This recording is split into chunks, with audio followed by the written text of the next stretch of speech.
kadang tercampur baur antara LGBT ini dengan qadha. Itu kan sudah ketetapan Allah Ta'ala. Memang betul ada satu sisi yang itu qadha, yakni ini bab khunsa. Khunsa itu apa?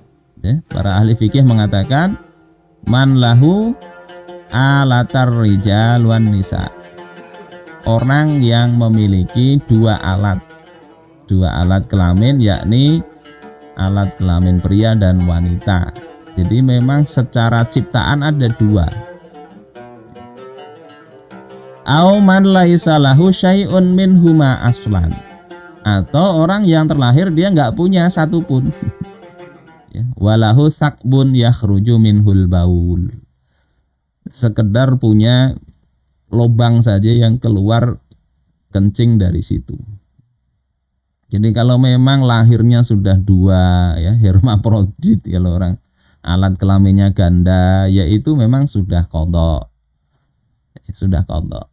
Tapi kalau lahir itu normal, sudah dikhitan, kemudian perilakunya menyimpang, itu lain, ini lain khunsa ini. Nah ini di kitab-kitabnya. Kemudian khunsa ini nggak masalah di dalam Islam, ada status hukumnya. Ada khunsa ghairu muskil. Ini khunsa yang bisa ditentukan jenis kelaminnya, sehingga nanti dia dihukumi laki-laki atau dihukumi perempuan. Nah ini menurut jumhur fuqaha, ya, annal khunsa qoblal bulugh, bahwasanya seorang khunsa sebelum dia baligh, in bala minaz zakar fagulam. Ini catatannya ya, kalau dia itu alatnya dua tapi kencingnya dari zakar, dari burungnya, maka dia ini dihukumi laki-laki. Wa in bala minal farji fa unsa. Kalau dia kencingnya dari farajnya yang lubang perempuan, maka dihukumi sebagai perempuan. Selesai, walaupun dua alatnya. Wa in bala minhuma jami'an, ya, kalau kencingnya dua-duanya keluar kencing, fal hukmu lil asbaq, maka hukumnya mana yang lebih dulu. Yang lebih dulu keluar itu yang mana? Misalnya dari burungnya dulu, maka ya laki-laki dihukumi. Wa in istawaya, kalau kedua-duanya sama ini, barengan terus keluar kencingnya itu, fadhahabal malikiyah wal hanabilah wa Abu Yusuf wa Muhammad minal hanafiyah ila i'tibaril kasrah. Kalau sama-sama keluar kencingnya dari dua jalan tadi, maka menurut Maliki, Hambali, Abu Yusuf, Muhammad dari kalangan Hanafiyah itu dianggap mana yang lebih banyak. Lebih banyak dari burungnya berarti ya dihukumi laki-laki. Seperti itu. Lebih detailnya bisa dilihat di kitabnya. Kemudian ada khunsa yang muskil.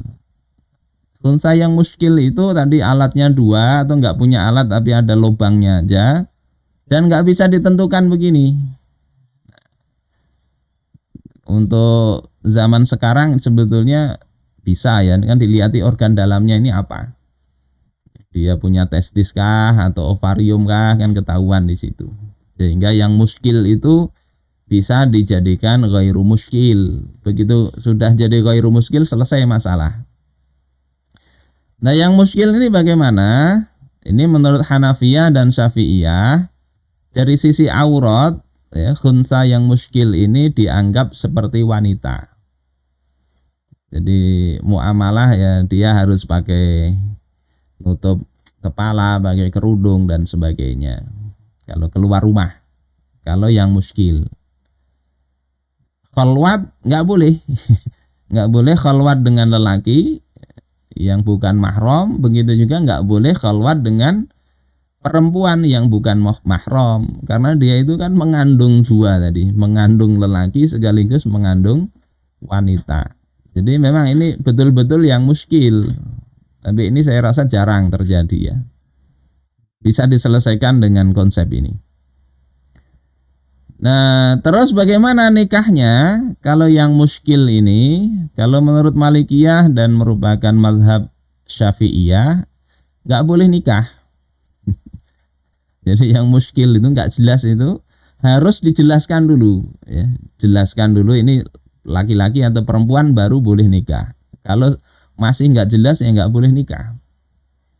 Tetapi ada riwayat Ibnul Munzir dari Imam Asy-Syafi'i bahwasanya khunsa muskil itu dia boleh nikah semau dia. Jadi dia mau jadi laki-laki atau jadi perempuan terserah dia. Tsumma yungqalu amma ikhtarah. Tapi setelah dia memilih tadi dia nggak boleh berpindah. Ini karena muskil, ini betul-betul muskil ya, nggak bisa dipilah lagi seperti yang ghairu muskil ini. Mau nikah dia terserah lah. Oh saya mau jadi perempuan saja, ya silakan, nggak apa-apa.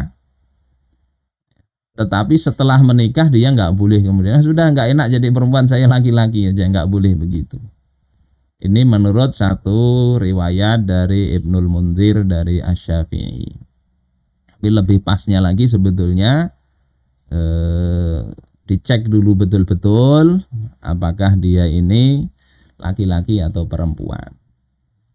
Jadi kalau toh mau LGBT itu dianggap cocok itu ya cuma di sini kalau memang alatnya dua dan nggak bisa dipilah mana yang lebih dominan tadi baru itu namanya qadha ya, ketetapan Allah. Tapi kalau jelas alatnya satu aja nggak bisa begitu.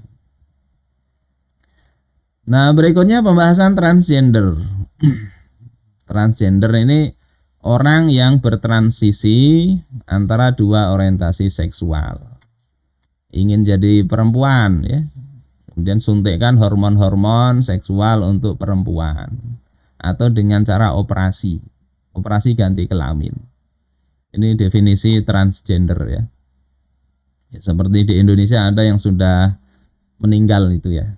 Nah, bagaimana hukumnya ini? Ini ringkas saja saya ambilkan dari fatwa MUI. Kalau menyempurnakan kelamin itu dibenarkan bagi yang berkelamin ganda.